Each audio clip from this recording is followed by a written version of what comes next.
Leopold II. Butcher of the Congo. Olson, T. It must be bad enough to stumble upon a murder. I had stumbled upon a secret society of murderers with a king for a crony man.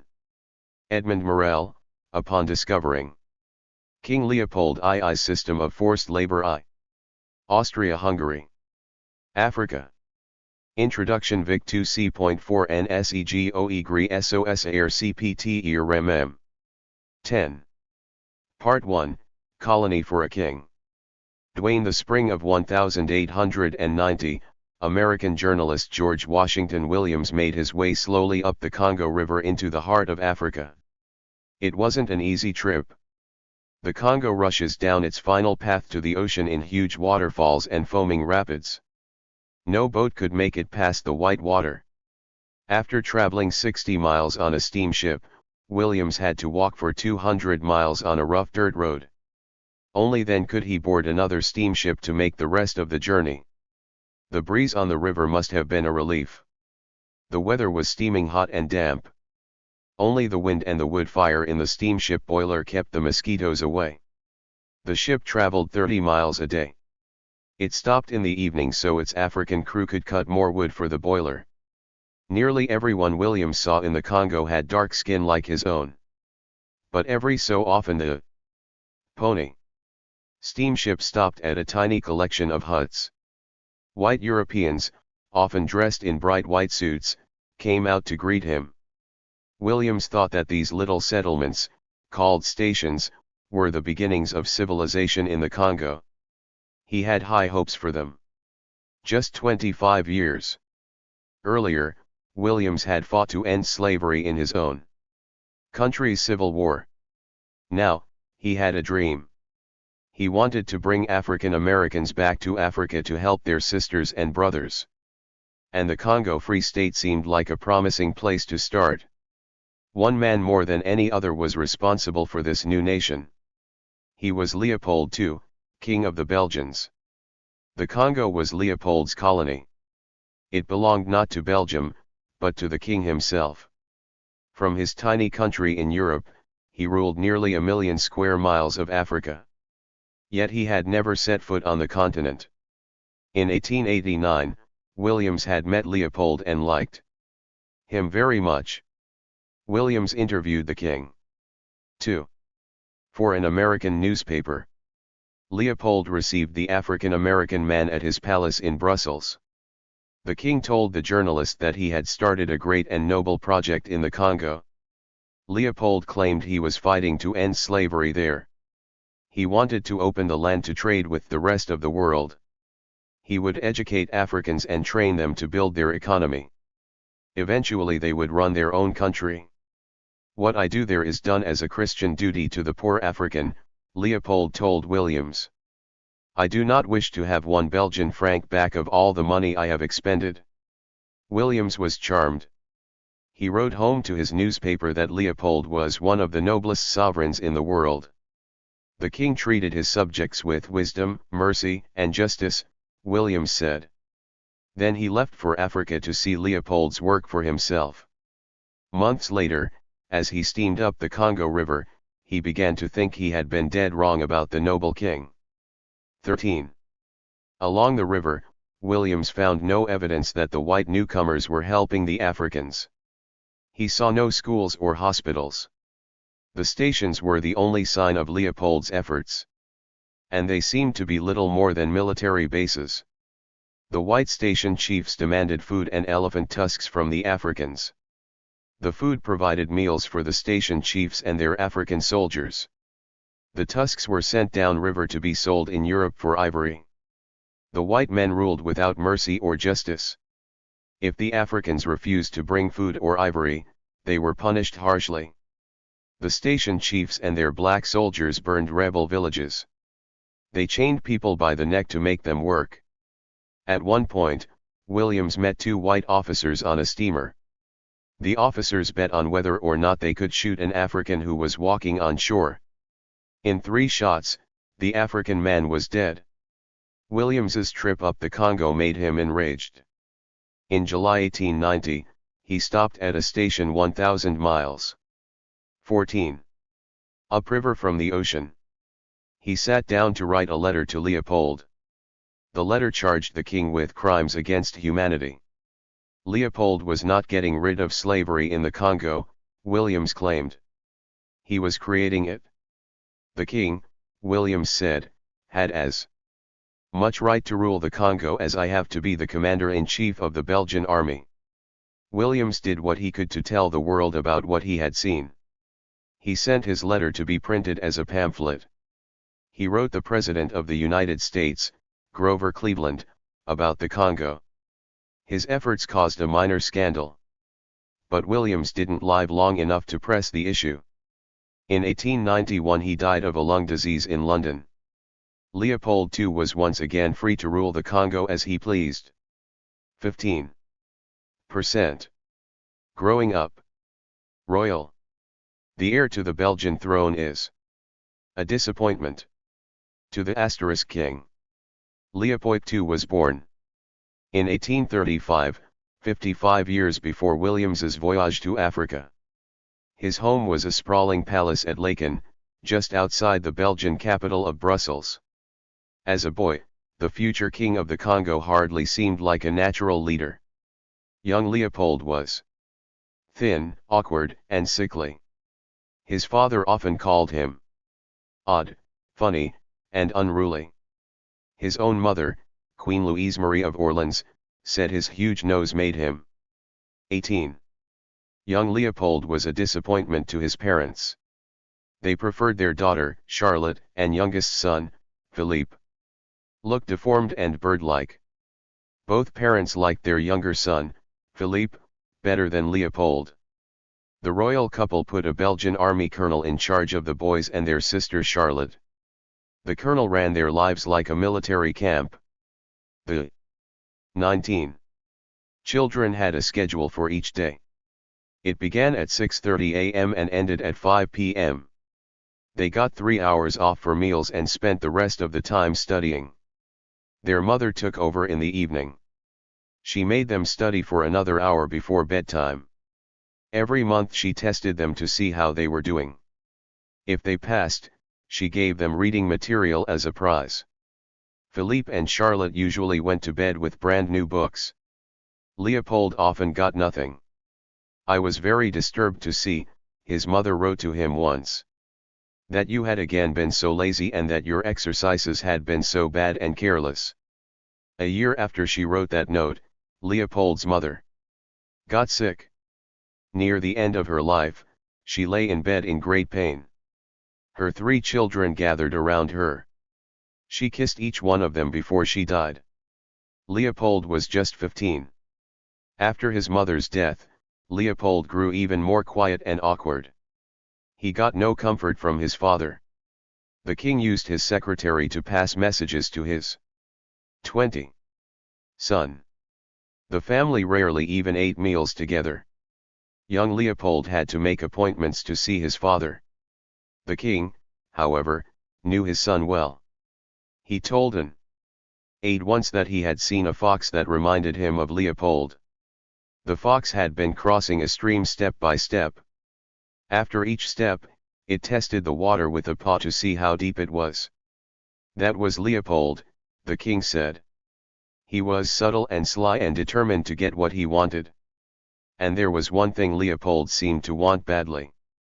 Despite his bad study habits, Leopold wanted to learn about the world. As a teenager, he liked to talk about politics.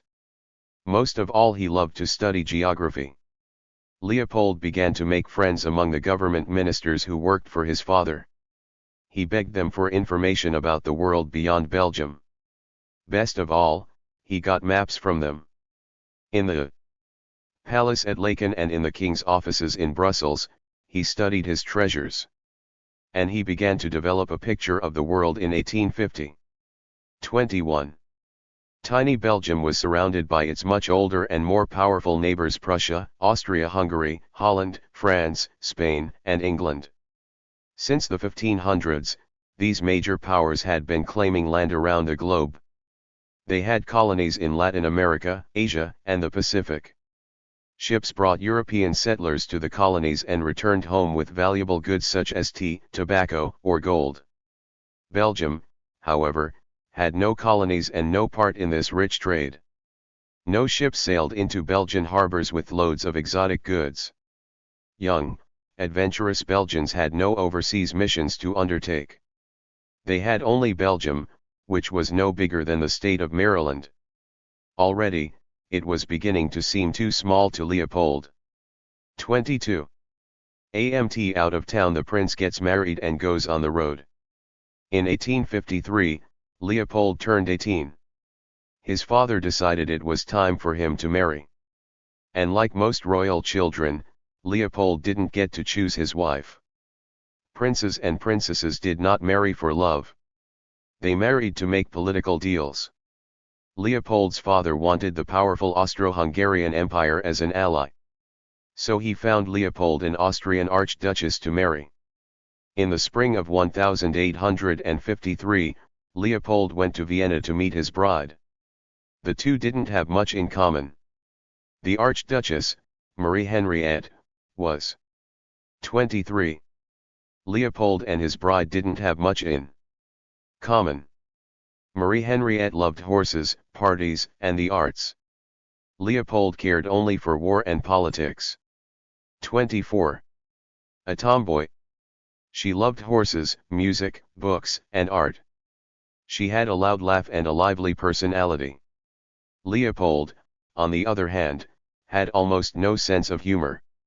He could talk for hours about war and politics. But he had little interest in anything else.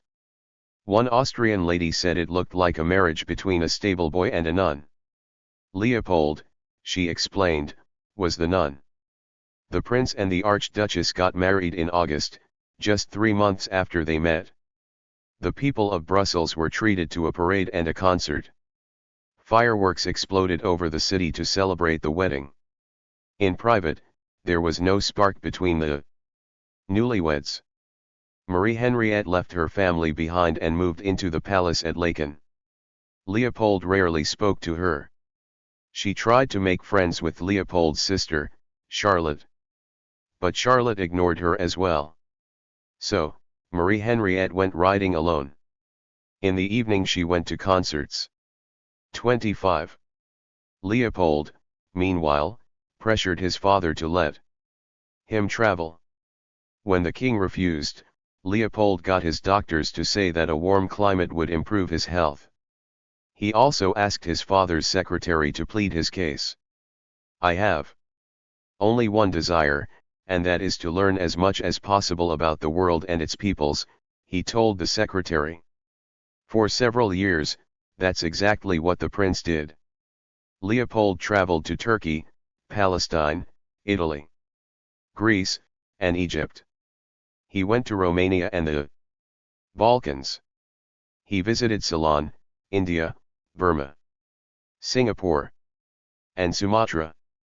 He met with the Turkish Sultan, the Egyptian Khedive, and dozens of European princes. The king grumbled that Leopold was flying about in an absurd manner. He accused his son of faking illness as an excuse to travel. In 1859, he finally insisted that Leopold stay home. Marie Henriette was pregnant with their second child. If not for his father, Leopold would have been in Sweden or Norway for the birth of his son. 26. During his travels, Leopold became convinced of one thing: Belgium had to have a colony. England and Spain set fine examples, he felt. Their overseas empires created prestige and power. They also created wealth.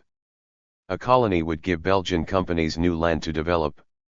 Native people would work cheaply or for free. Gold, silver, ivory, and other valuable raw materials might be found. If only the Belgian people would wake up and realize the value of overseas expansion. Then, he wrote, Belgium would become one of the richest countries in the world. Leopold became obsessed with turning tiny Belgium into a great power. He gave speeches in Parliament. He helped write pamphlets. He gathered mountains of information. In 1862 he spent a month in Spain studying exactly how much money the Spanish had made from their empire. He sent his closest aide, a man named Brialmont, to Paris to do research. He asked Brialmont to buy atlases in London. He wore him out asking for facts and 27 figures. Leopold, Brialmont said, takes me for a statistical office. The Belgian people and their representatives in Parliament didn't share Leopold's dreams of overseas conquest. Belgium had no navy and few merchant ships, they pointed out. How could it take advantage of a colony an ocean away?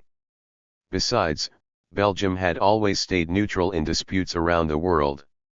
Joining the race for land around the globe might lead to conflicts with the great powers. Leopold shrugged off these objections. And he went shopping for a colony. He tried to buy a lake near the Nile River from the Egyptians. He negotiated with the British for their Peace of Borneo. He looked into Fiji in the Pacific and Formosa off the coast of China. He investigated a province in Argentina and an island in the Uruguay River. Who owns this island? He wrote to an aide. Could one buy it? But every deal Leopold tried to make fell through. He could only watch while other countries slowly 28 added to their empires. On Africa's west coast, the French built bases in Senegal. The British began to move into Nigeria. Europeans seemed to be grabbing all the unoccupied land on earth. The time has come for us to spread ourselves outward, Leopold said. We cannot afford to lose more time. In May 1865, Leopold returned from a trip through Asia and the Pacific. He found his father ill and getting worse by the day. The king spent his last weeks in his room at Laeken. A pianist played music for him. An aide read him novels.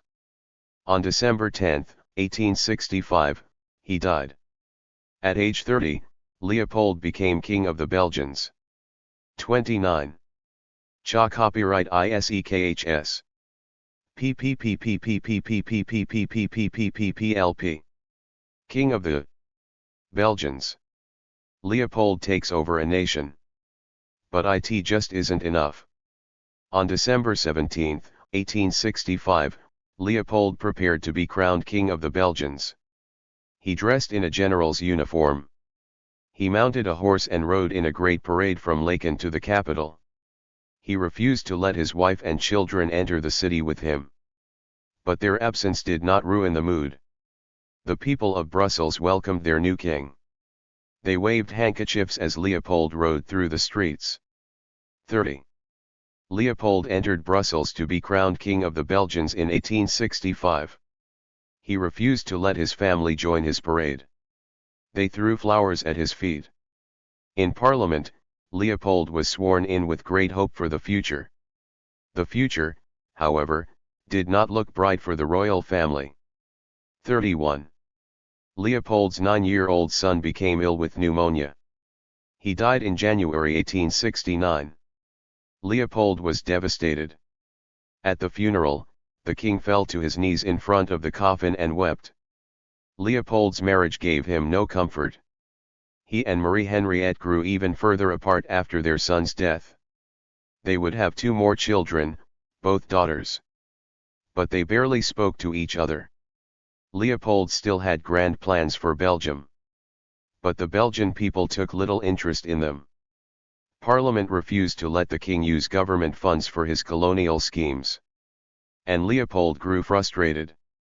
I am king of a small country and small-minded people, he complained. But Leopold was not one to give up easily. He tried his best to escape Belgium whenever he could. And he resolved that if Belgium didn't want a colony, he would simply buy it himself. Leopold went shopping again. He tried to buy land in China. He asked the Dutch to sell their 32 portion of Borneo. He talked with Portugal about land in Timor, Mozambique, and Angola. He negotiated with Spain for part of the Philippines.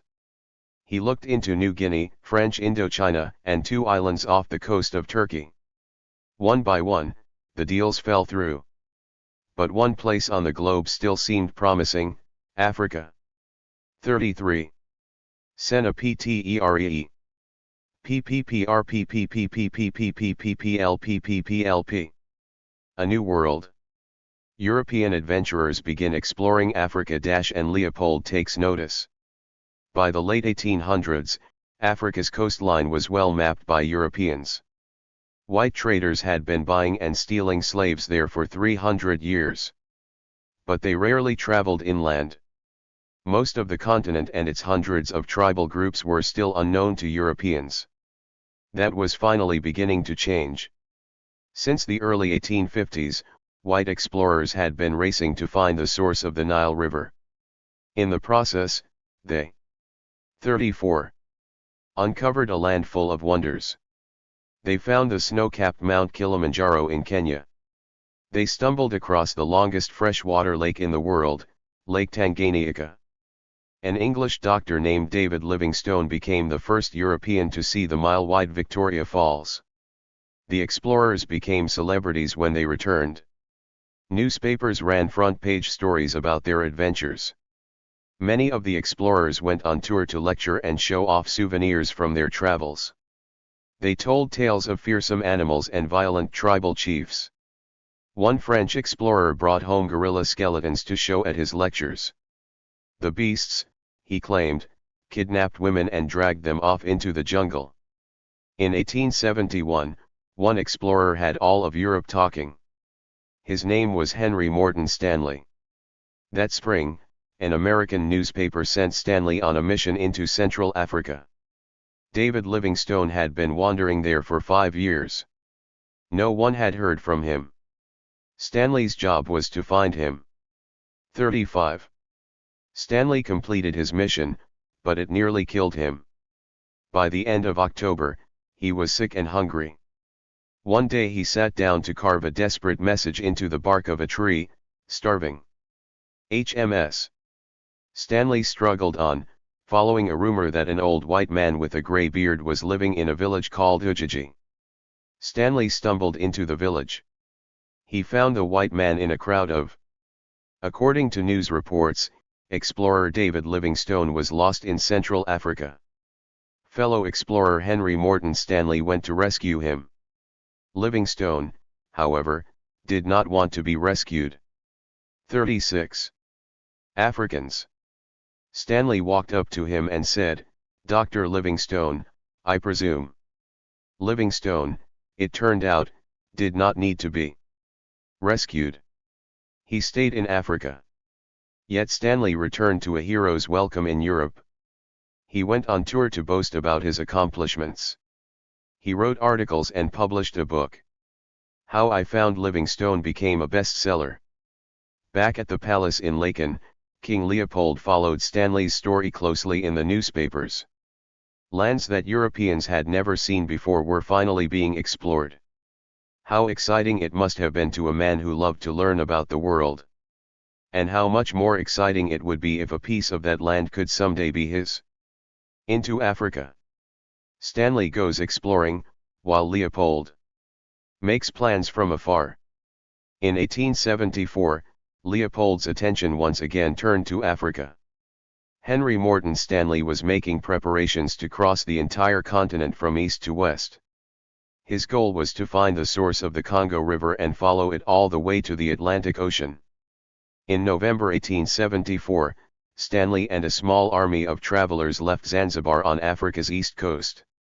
They headed west into the jungle. There were 360 travelers, nearly all of them black. The line stretched for half a mile through the jungle. 38. Most of the people in the party were porters, hired by Stanley. They carried heavy loads on their backs. A 40-foot boat, broken down into 5 sections, swung suspended from long poles. Many of the men had rifles. Others carried backpacks stuffed with goods to be traded for food along the way. Africans provided the muscle for Henry Morton Stanley's expedition in Central Africa. Here, porters carve a dugout canoe as Stanley watches. 39. The entire expedition carried 16,000 pounds of supplies. They would need every ounce. They had a 7,000-mile journey ahead of them, a journey that would change the history of Africa forever. The last reports of Stanley's voyage came from Zanzibar. Then the explorer vanished into the jungle, beyond communication with Europeans. Leopold kept track of Stanley as long as he could. Africa had caught the king's eye. And as always, he was ready to do his research. He wrote to an aide, "I intend to find out discreetly if there is anything to be done in Africa." In May 1876, King Leopold went to London to meet an explorer named Verney Lovett Cameron. Cameron had just crossed Africa south of the Congo River. He told Leopold what he had reported in the newspapers. It was a land of unspeakable riches. The earth was rich with coal, gold, silver, copper, and iron. And the rivers made it easy to transport people and goods. 40. Leopold listened with great interest. Already he had a plan. The Belgians still wanted no part of his colonial schemes. And other European nations were beginning to compete for land in Africa. If Leopold appeared to be grabbing part of Africa for himself, the great powers would object. Suppose, however, that he organized a group of important explorers and geographers from all over Europe. And suppose he told everyone that the goal of this group was not to take land for profit but to help the Africans. Who could object to such a project? In a matter of months, Leopold organized a geographical conference in Brussels. In September 1876, 24 foreign guests arrived in the Belgian capital. The king greeted them personally in his palace. Leopold opened the conference with a speech. He had considered carefully how he would announce their mission. But this time, the European slave trade had died out on the west coast of Africa. But Arab traders kept the business alive and well. 41. In the East. Activists in Europe were furious that the evil business was still thriving there. The members of the Geographical Conference, Leopold announced, would launch a crusade to wipe out the slave trade. In the days that followed, members of the group studied maps. They planned a series of bases along the Congo River. Each base would be staffed by scientists, artisans, and doctors. Their job would be to study the environment and teach the Africans. They also made plans to share the bases with military units that would fight slavery and make peace among the tribes of the region. Before the delegates left, they formed the International African Association. They designed a flag for themselves, a gold star on a blue background. Leopold was chosen to be the group's chairman. The king said nothing during the conference about his desire to own a colony. He insisted that he, 42, had no interest in money or power. All he wanted was to help the Africans, he claimed. Privately, Leopold spoke with a little more honesty. Not long after the conference ended, he wrote that he wanted the Congo for himself. He was eager, he said, to get his hands on a slice of this magnificent African cake. The man who could help Leopold the most was missing from the King's conference. In September 1876, Henry Stanley was still lost in Africa. No one had heard from him in months. African tribes had been trading slaves for years. But Europeans turned the slave trade into one of the most brutal crimes in history. The demand for slaves came mostly from the A group of African slaves, chained at the neck. Mr. Stanley, I presume. The explorer returns and meets the king. Out a year after Leopold's geographical conference, in August 1877, Henry Morton Stanley made contact with the European world again. He sent 4 African men to deliver a desperate message to Boma, a tiny village on the Congo River. Boma lay just 50 miles from Africa's west coast. Stanley's letter was addressed to any gentleman who speaks English. It began, "Dear Sir, I have 45. Arrived at this place from Zanzibar with 115 souls, men, women, and children. We are now in a state of starvation. The letter went on to beg for help. The travelers desperately needed rice and grain. Their leader asked for such little luxuries as coffee, tea, sugar, and biscuits. The supplies must arrive within 2 days, he said. If not, he would have a fearful time of it among the dying. The letter was signed H.M. Stanley. In case his name was not enough, Stanley added a postscript. I am the person that discovered Livingstone in 1871. Stanley got his supplies just in time. He gathered his people and finished his journey to the coast. He had traveled 7,000 miles in 999 days. And he had done something no white man had ever done before. He had followed the Congo nearly its entire length to the sea. The journey had taken its toll. Stanley arrived 60 pounds lighter than when he started. And he was one of the lucky ones. Half the party had died along the way. 46. Stanley made the long journey back to England, where he went on tour. He spoke at dinners and in lecture halls. People often stood and cheered. But not everyone was thrilled with the explorer's march across Africa. Stanley had led his expedition like a military mission. When tribal chiefs tried to keep him from passing, he opened fire. His riflemen used elephant guns with exploding bullets. Their opponents fought with spears and bows and arrows. Stanley boasted that Stanley threatens to shoot a porter if he drops a box in the river. Stanley treated his porters terribly. Half of them died during the journey across Africa. 47. He destroyed 28 large towns and 60 to 80 villages on his way across Africa. He was also ruthless with his own people. He called his porters faithless, lying, and thievish. He whipped them when they got drunk. Rumor had it that he had kicked a porter to death. Still, Stanley bragged about his exploits. He wrote another bestseller. In it he insisted that his discoveries had great economic value. Dozens of rivers flowed into the Congo, he pointed out. The system of waterways made it easy to move goods around an area of 1,000,000 square miles. This river, he concluded, will be the grand highway of commerce to West Central Africa. That was exactly what Leopold wanted to hear. For months, he had waited for news of Stanley's return. Now he couldn't wait to meet the man. He sent messengers to invite the explorer to Brussels. Leopold wanted the Congo, and Stanley was going to help him take it. 48. But Leopold knew he had to be careful. If the British knew he wanted to take over part of Africa, they would certainly try to stop him. The British and the other powers were working on their own plans to control parts of Africa. They could not afford to occupy every inch of the continent. But they didn't want any of it closed off to foreign trade. The major powers wanted to make sure that the land stayed open to their merchants and businessmen. Any attempt to grab land in Africa would be watched closely. Leopold told the Belgian minister in London to keep his plans secret. The public should think that he simply wanted Stanley to explore the area. But Leopold was interested in more than exploration. In June 1878, Stanley arrived in Belgium to see the king. Leopold received him at the Royal Palace in Brussels. The two men worked out a deal.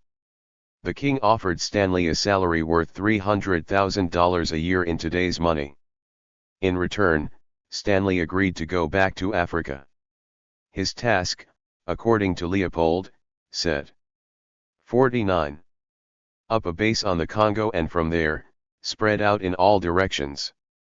By this time, the group set up at Leopold's conference, the AIA, had dissolved. Leopold set up a new organization that sounded a lot like the old one. He called it the International Association of the Congo. The organization used the flag of the old AIA. There was one big difference: the International Association of the Congo was not international at all.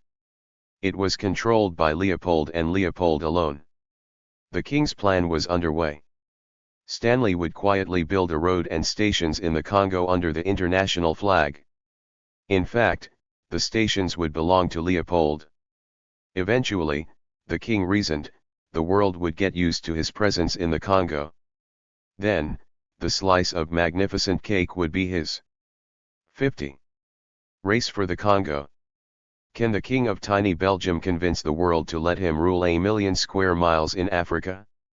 In February 1879, Leopold and Stanley put their plan into action. Everything went ahead with great secrecy. Leopold was racing the French, the Portuguese, and the British for control of the Congo. He did not want his rivals to know how quickly he was moving. Stanley sneaked aboard a steamship bound for Africa. He signed his name M. Henry to avoid suspicion. Leopold sent 12 Europeans to help him. Each employee had to sign an agreement promising not to talk about the mission. By August, Stanley was back in the Congo with 80 armed men from Zanzibar. He had an enormous task at hand. He had to carve a 200-mile road out of the thick jungle from Boma to Stanley Pool. Stanley had definitely exaggerated when he called the Congo a grand highway. From Boma to Stanley Pool, the water was a mass of swirling. Porters steer Stanley's canoe between rocks in the rapids of the Congo River. Contrary to Stanley's cane, much of the river was not navigable. 52. Rapids. Long sections of river were nearly impassable. Travelers had to carry their boats around rapids to reach calmer waters. Stanley's task was to make that job easier. He started by sending messengers to the tribal chiefs in the area. They gathered for a meeting. With his Zanzibari soldiers standing by, Stanley asked the chiefs for permission to build his road. The chiefs bargained for a few $100s worth of cloth. In the end, they agreed to let Stanley begin building Leopold's empire. With a crew of 200 African laborers, Stanley got to work. His workers hacked a trail through the jungle. They built log bridges over streams. They blasted their way through cliffs and boulders. They hauled 600 tons of boats, machinery, and lumber slowly upriver. It was grueling work. In a year and a half, Stanley's crew had built just 52 miles of road. In Belgium, Leopold was anxious. He sent a steady stream of messages to Stanley telling him to work faster. Stanley answered with frustration. With more laborers, he could make better progress, he said. But he could not attract more workers. The Congolese had no need for the wages he offered them. Early in 1882, Stanley finally finished his road. By this time, he was so ill that he had to leave for Europe. When he arrived in Belgium, Leopold told him to turn around. His work was just beginning. Under Stanley's direction, African porters carved their way through Central Africa. It took 3 years to build a 200-mile road from Boma to Stanley Pool. 54. So far, Stanley had simply asked the local chiefs for permission to build his road. That was not enough for Leopold. French explorers had moved into the Congo region from the north. It was time to buy the land outright, before it all belonged to France. Surely, Mr. Stanley, Leopold told the explorer, you cannot think of leaving me now, just when I need you most. At the end of the year, Stanley dragged himself back to Africa. In grass huts and forest clearings he met with the chiefs of the Congo. Most of these men had never seen the written word before. Still, one by one, they signed away their land. In return, some got used army uniforms. Some received a few pieces of cloth each month. Still others got bottles of gin. The process happened peacefully for the most part. But by this time, Stanley had 1,000 rifles, a dozen small cannons, and 4 machine guns. To many tribal chiefs, making an X on a piece of paper must have seemed like the only choice. 55. In the summer of 1884, Stanley came back to Europe. He reported to Leopold that his work was done. He had finished the road. He had built stations along the Congo for 1,500 miles. He had 400 treaties in hand, signed by 2,000 chiefs. Now, Leopold had to convince the rest of the world that the Congo should be his. The king began a public relations campaign. He told senators from the United States that his people in the Congo were there to study the region and give aid to travelers. The plan was to educate the Africans and eventually to end slavery. Leopold promised the British minister in Belgium that he had no desire to make money in the Congo. He told the Germans that the Africans would eventually govern themselves. Not everyone believed Leopold. But one by one, the powerful nations accepted his hold over the Congo. Belgium was, after all, a weak nation. Germany, France, and England did not want one of their stronger rivals controlling that large a portion of Africa. 56. In November 1884, the major powers of Europe gathered in Berlin for a conference on Africa. The delegates sat around a horseshoe-shaped table. In front of them lay a huge map of Africa. For 4 months, they argued over which part of Africa belonged to whom. Stanley was there to plead Leopold's case. And by February, Leopold had what he wanted. His representatives promised to allow all nations to trade freely in the Congo. In return, the great powers gave Leopold control over the area. Now, there was no longer any question who to lead the Congo. The Belgian parliament had no control over it. The International Association of the Congo had quietly disappeared. In May 1885, Leopold became the sole ruler of the Congo. He called his new kingdom the Congo Free State. It was as big as the United States east of the Mississippi. Leopold considered calling himself the Emperor of the Congo. He settled for King Sovereign. King of the Congo. Leopold begins to build Ahnenaten.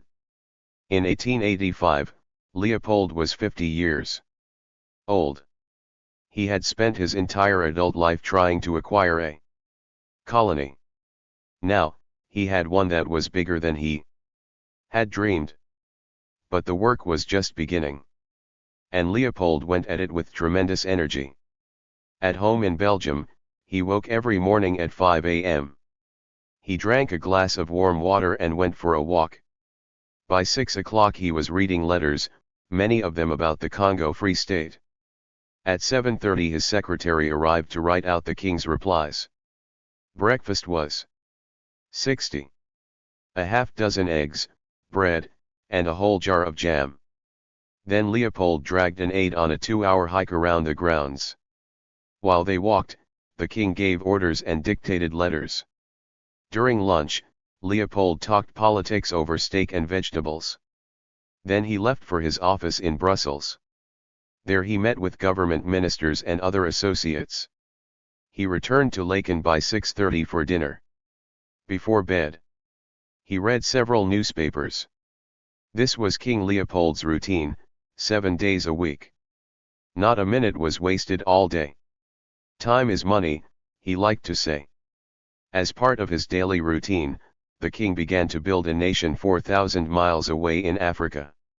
He raised money to build a railway and explore the Congo Free State. He chose government officials for the country and decided how much they would be paid.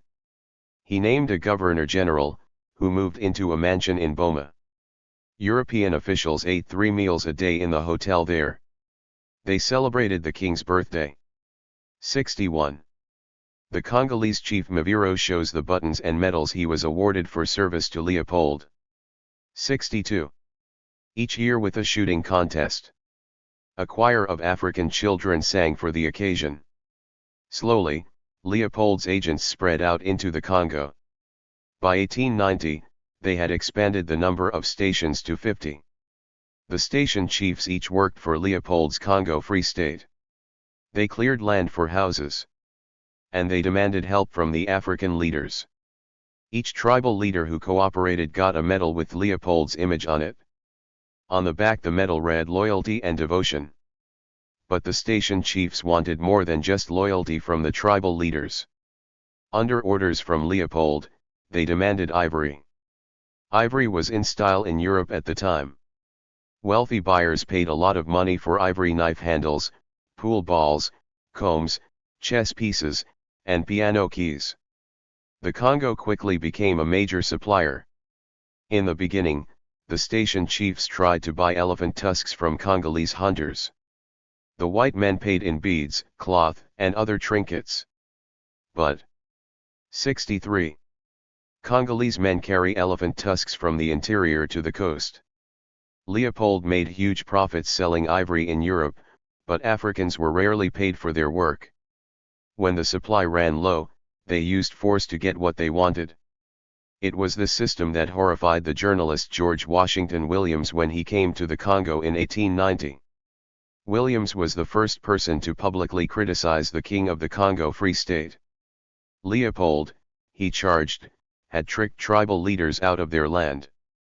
His agents understood nothing about 64. The Africans. They didn't speak the local languages. Instead they ruled with guns and whips. Leopold responded quickly to Williams's accusations. He called his advisors to a special meeting. They contacted newspaper reporters and convinced them to attack the American personally. In the summer of 1891, the Congo Free State published a 45-page report to answer Williams's accusations. The report seemed to satisfy Leopold's critics. A month later, Williams was dead. And people quickly forgot about his complaints. Leopold continued to insist that his purpose in the Congo was to help the Africans. The Congo Free State is certainly not a business, he told the Prime Minister of Belgium. But in fact, that's exactly what it was. And far from helping the Africans, the Free State was turning many of them into slaves. 65. 69. For the Congolese, however, the laws were harsh. And Leopold had an army to enforce them. He called it the Force Publique. Its officers were Europeans. Its soldiers came from local villages or other African countries. By 1900, nearly 20,000 soldiers were stationed at 183 posts around the country. The Force Publique kept order in the Congo. They also made sure the ivory kept coming. Soldiers often marched into villages that weren't producing. Soldiers from the Force Publique in Boma. Under orders from white officers, they forced villagers to produce ivory and food. 70. Ivory or food. Their officers demanded that the villagers meet their quotas. Sometimes the soldiers shot or beat people as a warning. Sometimes they captured men to use as porters and led them off at gunpoint. In some cases, rebellious villages were burned to the ground. Local tribes stood little chance against the well-armed Force Publique. But many of them tried to rebel anyway. Late in 1893, for example, a tribal leader named Nzansu killed the station chief at Baka Baka. Nzansu's rebels blocked all people and goods from reaching Stanley Pool. It took the Force Publique 8 months to stop the rebellion. Most rebellions ended the same way. Leaders were killed. Their followers fled into the forest. Some white officers and their black soldiers committed terrible crimes in the process. The station chief at Stanley Falls put down a rebellion in 1895. He had the heads chopped off of 21 of his prisoners. Then he arranged them in his flower garden as a warning to others. 71. Over the years, Leopold's Force Publique put down at least 12 large rebellions and many more small ones. Despite the odds against them, the Congolese kept fighting. In the words of one tribal leader, if we let the white men into this country, they will soon make an end of us. Rubber is king. A smoother ride in Europe ads to misery. In Africa. As Leopold's agents tightened their hold on the Congo, an event happened far away that would change millions of lives in Africa. In Ireland, a man named John Dunlop wanted to find a way to give bicyclists a smoother ride. He found a solution while working on the tires of his son's tricycle. In 1890, he turned his idea into a business. He started the Dunlop Company and began producing rubber tires that inflated with air. 73. Dunlop's invention created a huge demand for rubber. And the Congo had one of the world's largest supplies. Rainforest covered half the country. In the forest, thick vines filled with a sticky liquid climbed high up the trees. When the vines were cut, the liquid dripped out. When the liquid hardened, it turned to rubber that could be manufactured into tires. By the mid-1890s, agents of the Congo Free State demanded rubber as well as ivory. Each adult male Congolese had to produce between 6 and 9 pounds every 2 weeks. The work was exhausting and often dangerous. Workers spent weeks at a time in the forest. They often slept in wooden cages to protect themselves from leopards. Rubber vines reached dozens of feet into the air. To get all the rubber they needed, workers had to climb. White travelers sometimes found the broken bodies of rubber gatherers on the forest floor. Under these conditions, many Africans weren't willing to do the work. The native doesn't like 74. Making rubber, one white officer wrote in his diary. He must be compelled to do it. And that's exactly what Leopold's agents did.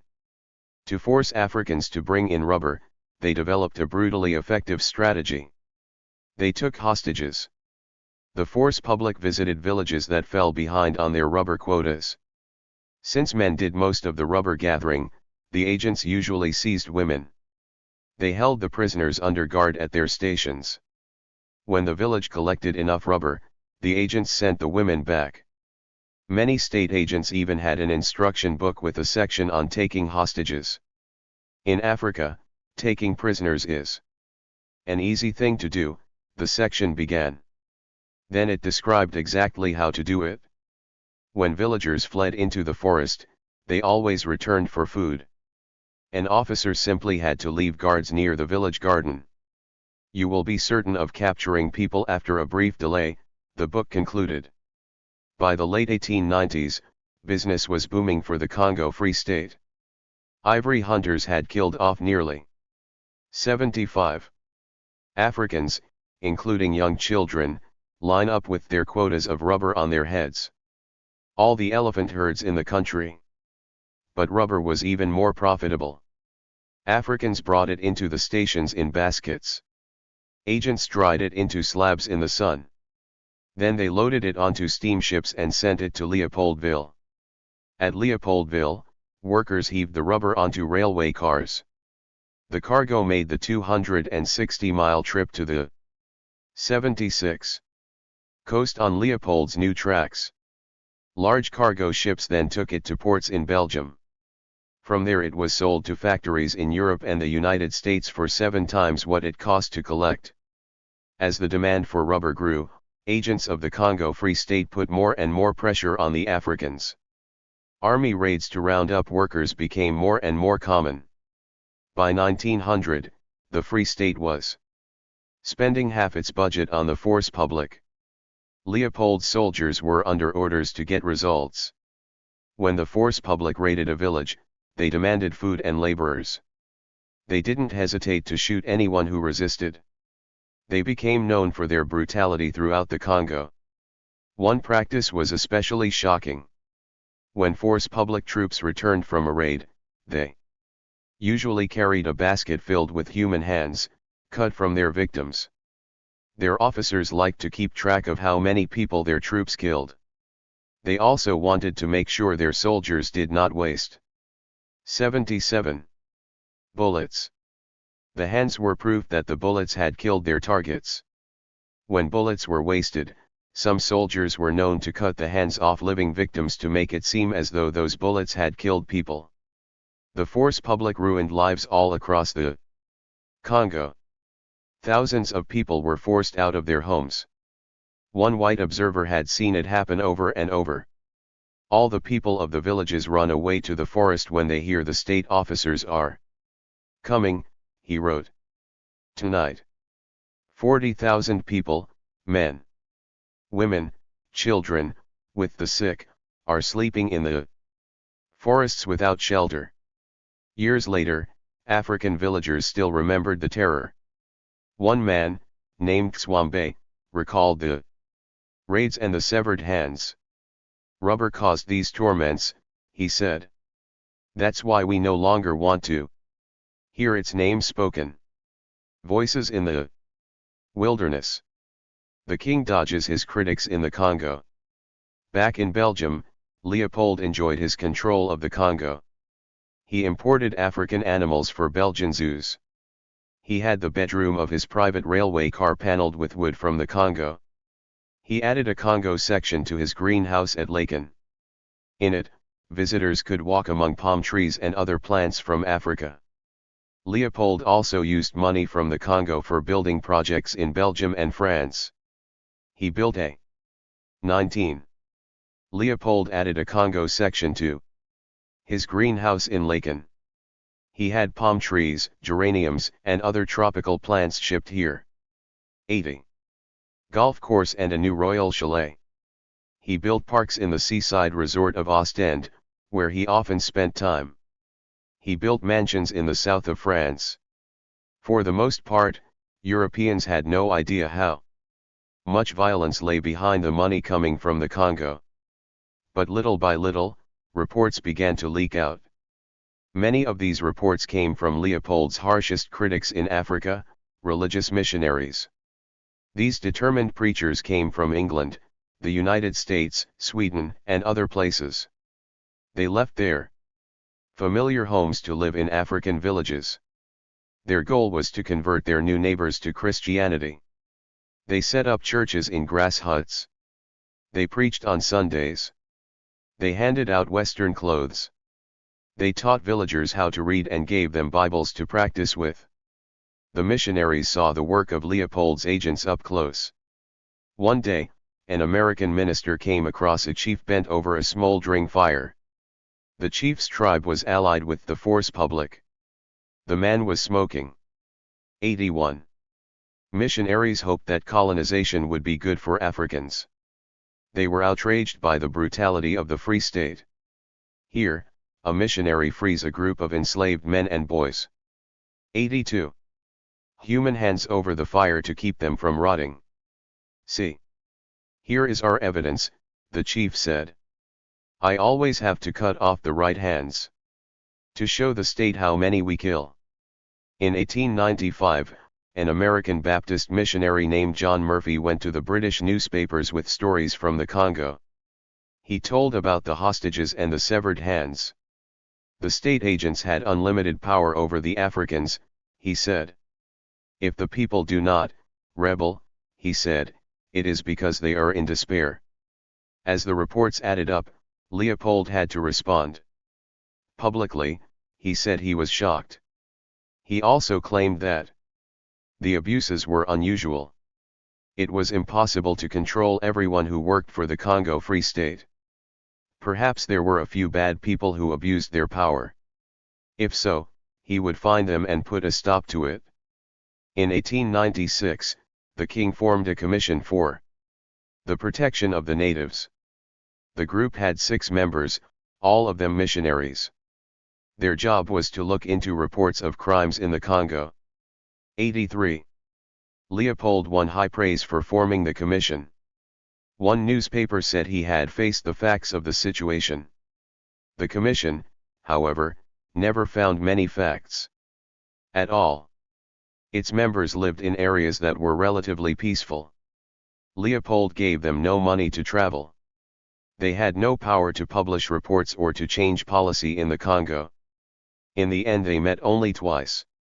Each time only half the members showed up. For now, Leopold had escaped his critics. In 1897, he was proud to host a World's Fair in Brussels.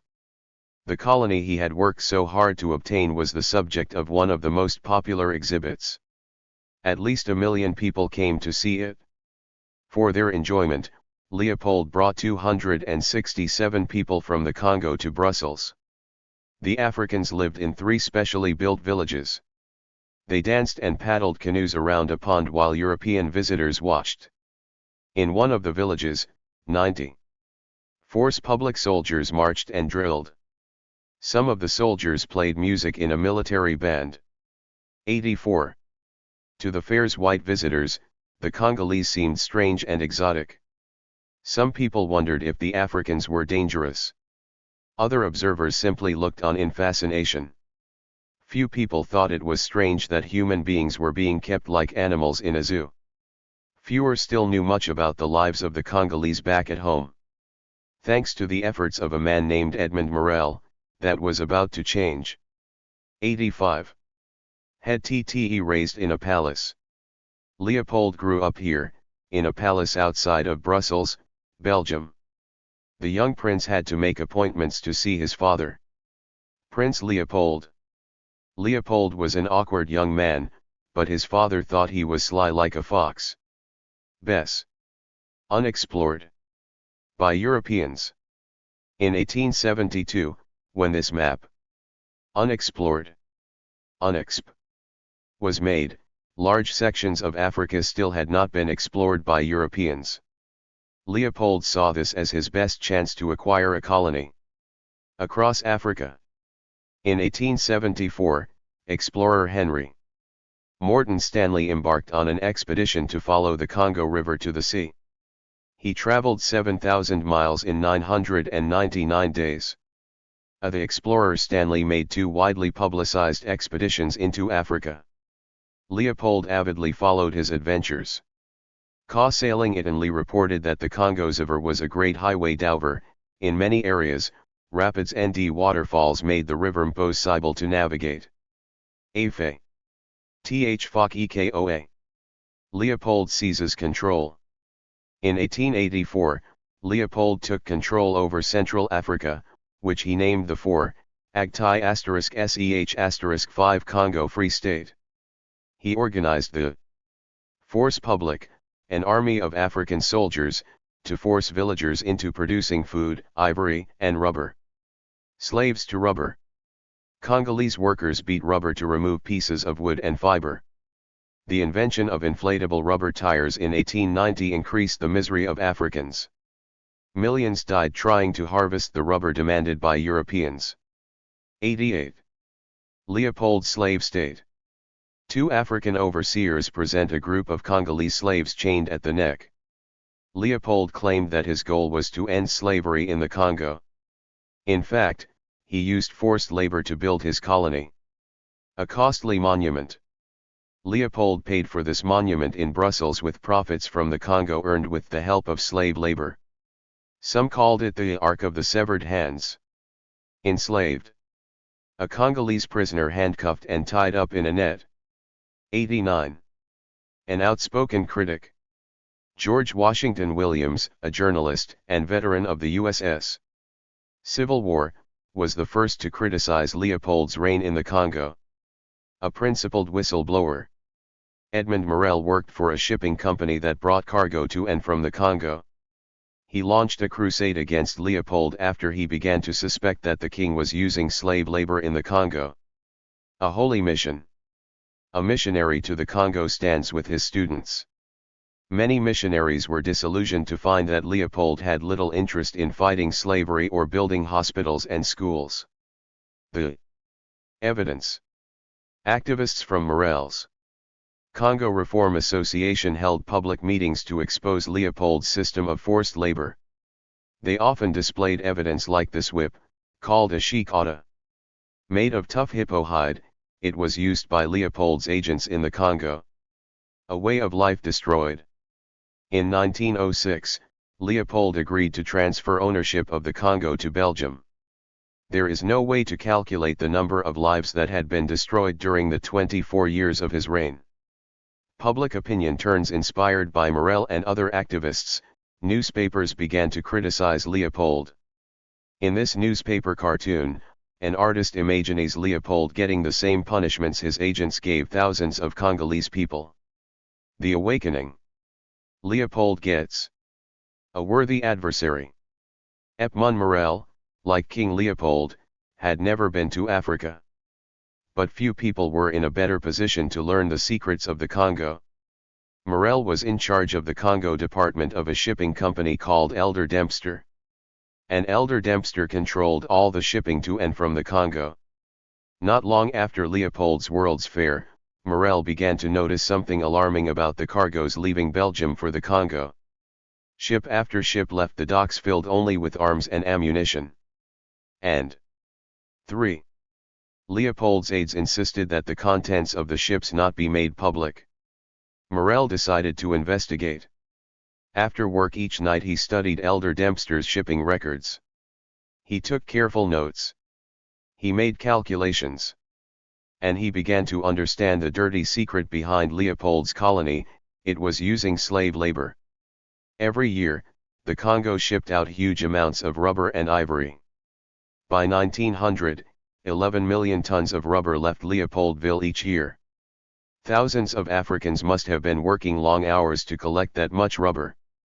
But while the ships returning to the Congo were full of military supplies, they carried very little cloth and other goods used to pay laborers. How then were the African workers getting paid? Morel was shocked by his own conclusion. For the most part, he decided, the workers weren't getting paid at all. The Congo was being robbed. Its African laborers were little more than slaves. I had stumbled upon a secret society of murderers. 95. He wrote. And the King of Belgium was in charge of the killings. Morel went to his boss with his findings. His boss immediately left to meet with King Leopold. He returned to say that the king was working hard to change the way the Congo did business. Then the boss offered Morel money to transfer to another country. But Morel wouldn't turn back. In 1901, he quit his job. He was 28. He had almost no money and a family to support. But he was determined to expose and destroy Leopold's regime in the Congo. Leopold could not have had a more determined adversary. Morel gathered all the information he could on the Congo. He traveled the world to raise money for his cause. And he began to write. In 1903 he started his own publication, the West African Mail. He wrote books, articles, pamphlets, and letters to newspapers around the world. Leopold refused to let Morel enter the Congo. But as Morel's reputation spread, people came to him. 96. With information. Missionaries sent him photographs of whippings and boys whose hands had been cut off. Force public officers sent him secret documents. He reported on the practice of taking hostages. He even printed lists of the dead. One Bakang, chief, killed with blows with butt of gun. Morel's tireless efforts began to make a difference. The violence in the Congo made the front pages of the newspapers. In the spring of 1903, the English Parliament called for an investigation. The British sent a message to their representative, or consul, in the Congo. He was to travel up the Congo and send reports soon. At Laeken, Leopold began to squirm under pressure from Morel. The king had his spokesman respond to the attacks. They admitted that there had probably been abuses. But they denied that the Congo Free State had approved them. It was not official policy to take hostages, they insisted. Morel responded by printing the form used by company agents to list the hostages they had taken. Morel's attacks had Leopold on the defensive. According to Morel, the king even tried to bribe him. Morel's old boss invited Morel to a dinner party in London. A Belgian shipping executive introduced himself as a representative of the king. The executive, 98, suggested that Morel might benefit if he stopped attacking the Free State government. He hinted quietly that things could be done to help Morel and his family. Everything could be arranged, the man said. Morel left the meeting amused at Leopold's boldness. Much to the king's frustration, his adversary could not be bought. The casement report. The eyes of the world are watching the Congo. Our home in Laeken, King Leopold's evenings could not have been peaceful. Every night after dinner, he settled in to read the newspapers. And the news was rarely good. If the Congo didn't make the paper, the king's personal life often did. Around 1900, Leopold met a young French woman named Caroline Delacroix. He was 65, she was not. 100. Yet 20. But the king began to see her regularly when he went to Paris. Soon the two started traveling together. Caroline even appeared at official events with the king. In 1901, Leopold brought her to the funeral of his cousin, Queen Victoria of England. In 1903, the king's wife died. She had spent the last years of her life reading about her husband and his mistress in the newspapers. With Marie Henriette gone, Leopold moved Caroline into a mansion across the street from the palace at Laeken. He built a bridge over the road so she could visit with ease. By this time, Leopold's two eldest daughters hated him. He had married both girls to Austrian princes when they were teenagers. Louise had a public affair with an army officer. She asked her father for help in getting a divorce. When he refused, she ran away with the army officer. Stephanie's marriage had also been miserable from the start. In 1889, her husband committed suicide with his mistress. In 1901, Stephanie remarried without asking for her father's approval. 101. Leopold stopped speaking to both daughters. He also tried to avoid leaving them money in his will. Belgian law required parents to leave their possessions to their children. Leopold spent years lobbying Parliament to change the law. But at the beginning of 1904, the Congo was the king's main concern. The British consul had just returned from his fact-finding trip up the Congo. And his report was not good. The consul was a man named Roger Casement. He had worked in Africa on and off for 20 years, since he was 18. But he hadn't traveled widely in the Congo and didn't realize how bad things were. On the fact-finding trip, Casement spent 3.5 months in the heart of the Congo. He saw for himself the effects of the forced labor system. Everywhere he went, Africans had horror stories to tell. In one place he met 5 people who had hiked for miles to meet him. Thanks to the force public, each of his visitors had no right hand. In another 102 place, Casement wrote in his diary, "The country a desert, no natives left." Casement estimated that the population had dropped by 60% in some parts of the Congo. Disease was everywhere. So were the graves of villagers killed by the force public. He also met many women who were refusing to have children. According to Casement, they wanted to be able to run from the soldiers. Casement returned to Boma tired and angry. He wrote to the Free State's Governor-General. "The system is bad," he said, "hopelessly and entirely bad." Leopold tried his best to keep the British from making the report public. But in February 1904, the report came out. Edmond Morel, for one, was thrilled. Finally, he wrote, someone had exposed the most gigantic fraud and wickedness which our generation has known. By this time, Casement had returned to Europe. He went to visit Morel in England. The two men instantly 103 became friends. They stayed up until 2 a.m. talking about the Congo. Morel listened in horror to Casement's stories. And they decided to work together to end Leopold's rule in the Congo. Casement wrote Morel a check for 100 British pounds. Morel bought a typewriter and a few other supplies. And the Congo Reform Association was born.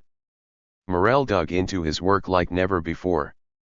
He sometimes spent 18 hours at a time in his office. He wrote letter after letter. He published his weekly newspaper. He got missionaries from the Congo to go on tour and speak to groups of people. One reverend and his wife brought along sheik autas and shackles when they spoke. Morel himself organized mass meetings in lecture halls. He showed slides of whipping victims and severed hands. Often the crowd would yell shame. Shame. There were plenty of villains in the Congo.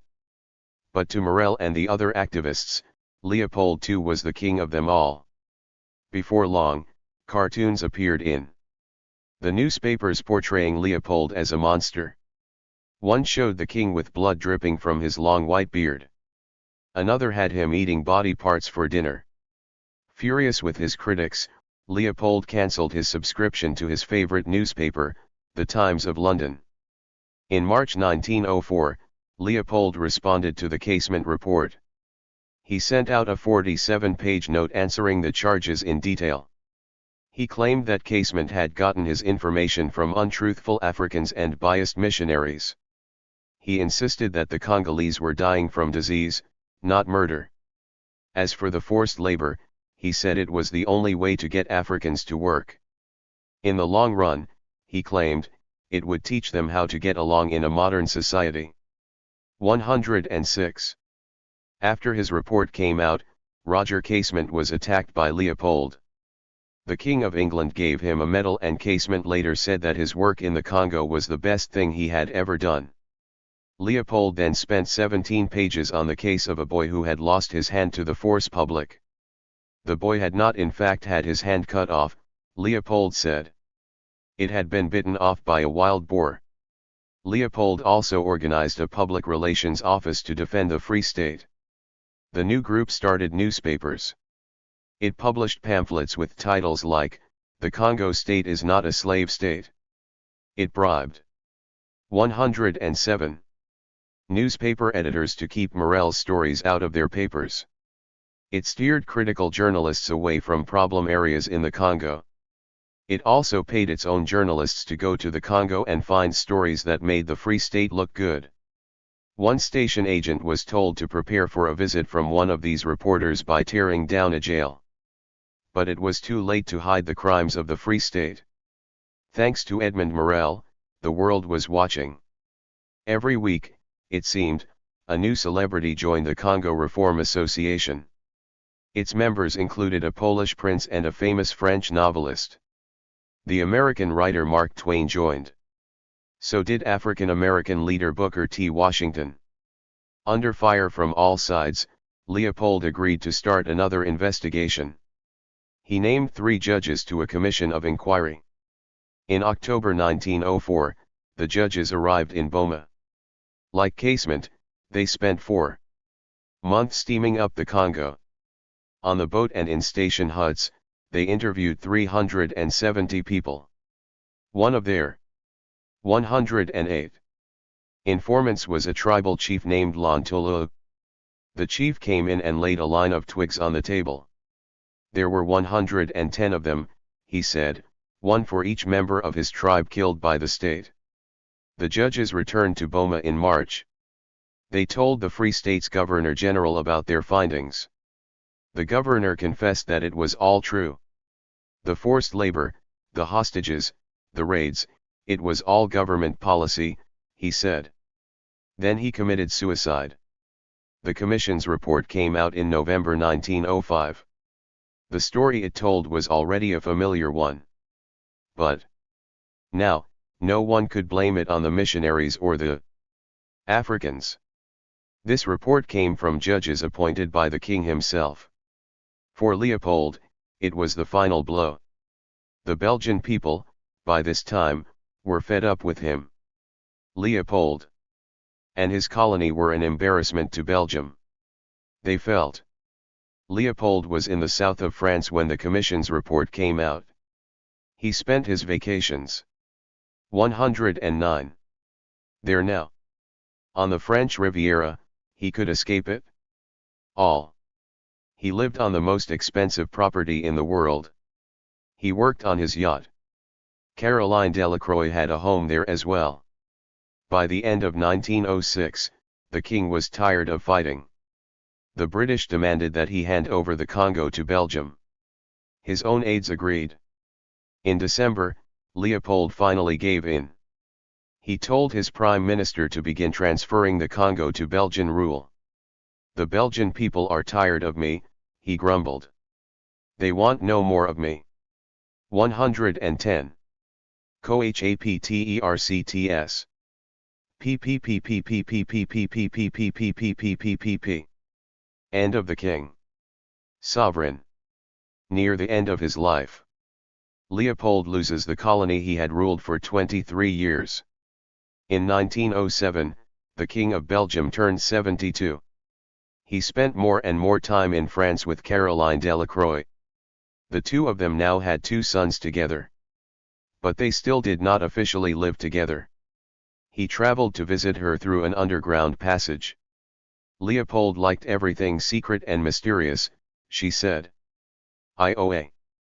In fact, the king had developed some strange habits over the years. He rode around the grounds at Laeken on a huge tricycle. Leopold was terrified of disease and did everything he could to keep from getting sick. He drank huge amounts of warm water because he thought it was good for his health. He had his newspapers ironed every day to get rid of the germs. As he aged, Leopold too became even more eccentric and isolated. He acknowledged that even his own people are tired of me. 50 said. He often sent his aides away if they sneezed in his presence. When Caroline needed some time to herself, she simply had to cough a few times. That was enough to get her banished from Leopold's company. In Leopold's final years, he planned massive building projects. He spent his time traveling from one to the other, watching and supervising. He planned a huge spa in the south of France. He wandered in the ever-expanding greenhouses at Laeken. In Brussels, he had a special platform built so he could watch a building go up near his office. Finally, there was a huge stone archway in the center of Brussels, built with money from the Congo. Some Belgians referred to it as the Ark of the Severed Hands. In November 1908, the residents of Boma gathered for a ceremony. Belgium officially took over the Congo from Leopold. The next fall, the Belgian government announced some changes in the Congo. Africans would be allowed to gather rubber, ivory, and other products freely. 113. They could not be forced to trade with anyone. People would pay their taxes in money. The government could no longer force people to work. In reality, the changes did not make life a lot better for the Congolese. Most of the land in the Congo still belonged to the government or to private companies. Africans had to make money to pay taxes. Their only choice was to go to work for the Belgians in mines or on large-scale farms. Leopold did not live to see much of the new Congo. In December 1909 he got sick, probably with cancer. He and Caroline were quickly married by a priest. Leopold's daughters returned to Brussels, but the king refused to see them. Doctors tried to operate on him, but the former king sovereign of the Congo died the following day. Caroline was led from the room, weeping. When Caroline tried to get into her home in Brussels, she found that the locks had been changed. Louise and Stephanie had already begun a battle over the king's estate. 114. It took years for the Belgian government to sort out the king's finances. Leopold had always claimed that he didn't make money from the Congo. Is it not wretched to have been the king of the state for 22 years and to have kept nothing for oneself, he once complained. But in fact the king had hidden millions of francs in secret companies and foundations. One of these companies owned 58 properties in Brussels. Another held 45 million francs worth of paintings and other valuables. In 24 years as ruler of the Congo, the king probably made about 220 million francs. That amounts to $1.1 billion in today's money. No one is sure of the exact figure, however. The king had all of the Congo's financial records destroyed just before he died. No record remained, either, of the exact number of lives destroyed in the Congo during the previous 24 years. What damage did Leopold II do to the Congo during his 24-year reign? In 1919, the Belgian government decided to find out. According to the government's report, the Congo's population had been cut in half since 1880. 10 million people had either died or left the Congo in 40 years. Leopold and his agents cannot be blamed for all of these deaths. The king claimed that many people had died from disease. He was right. In 1901 alone, a disease called sleeping sickness killed 500,000 people in the Congo. Thousands died from smallpox as well. It's impossible to say how many people were killed by the forced labor system and the rifles of the force public. What's clear is that the Europeans destroyed a way of life. Under Free State rule, most Africans no longer supported themselves independently. Men were forced to work as porters. 118. They had to collect ivory or rubber. They had to produce food for the Europeans. To impose this new system, the Free State used violence. Its soldiers killed thousands of people. They whipped and beat thousands more. They destroyed hundreds of villages. King Leopold, of course, did not commit any of these crimes personally. He never set foot in the Congo. The closest he ever got to a living African was probably at the World's Fair in Brussels. But it's safe to say that Leopold knew what was happening. The Congo was his life's work. And he went about it with great attention to detail. As the Congo's king, he was responsible for the way the colony was run. Leopold set goals for the amount of rubber and ivory the colony had to produce. In order to meet those goals, his agents had to force Africans into hard labor. Along the way, Leopold had plenty of chances to change the way his people did business in the Congo. 119. George Washington Williams, the missionaries, and finally Morel and Casement, made it clear what was happening there. Each time the king responded with a public relations campaign, not with real reforms.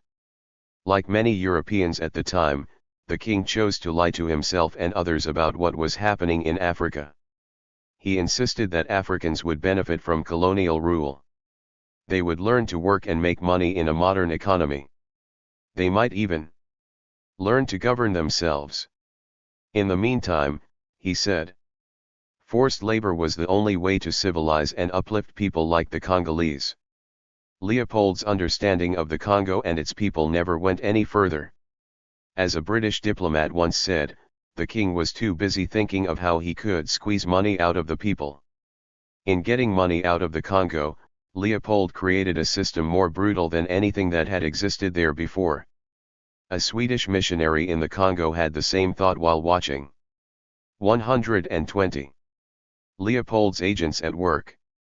It is strange, he wrote, that people who claim to be civilized think they can treat their fellow man, any which way abuse noun wrong or harmful treatment of someone adversary noun someone who fights or argues against you artisan noun someone who is skilled at working with his or her hands at a particular craft cheek otten noun a whip made of raw hippopotamus hide cut in a corkscrew fashion to give it sharp edges. It was used against Congolese workers during the reign of Leopold II. Civilization noun a highly developed and organized society colony noun a territory that has been settled by people from another country and is controlled by that country commerce noun the buying and selling of things in order to make money consul noun someone appointed by the government of a country to live in another country or territory and protect fellow citizens who are working or traveling abroad devastating adjective causing great distress, damage or destruction empire noun a group of countries that have the same ruler force public noun the official armed force in the Congo during Leopold's rule, made up of white Belgian officers and African soldiers, its aim was to terrorize the local people Khedive noun a ruler of Egypt from 1867 to 1914 who governed as a representative of the Sultan of Turkey lease verb to rent land or property to another for a specified time and a specified amount of money. 123. Merchant ship noun a ship that carries goods for trade missionary noun someone who is sent by a religious group to another place to teach that group's faith and do good works. Parliament noun the group of people who have been elected to make laws in some countries, such as Belgium and the United Kingdom porter noun someone hired to transport things during a journey. Pounds on a unit of money used in England province noun a district or region of some countries sleeping sickness moan a serious disease common in much of tropical Africa. It is transmitted by the tsetse fly and is marked by fever, sleepiness, and shakiness. Smallpox noun a serious, very contagious disease that causes high fever and skin eruptions that can leave permanent scars. Sovereign noun supreme leader of a nation or territory stations noun small military settlements set up along the Congo River during King Leopold IL's rule, Each station had a few thatched roof huts. Station chief, noun the white official in charge of a station in the Congo. Statistic, noun a fact or piece of information expressed as a number or percentage. Sultan, noun a king or ruler of some Muslim countries.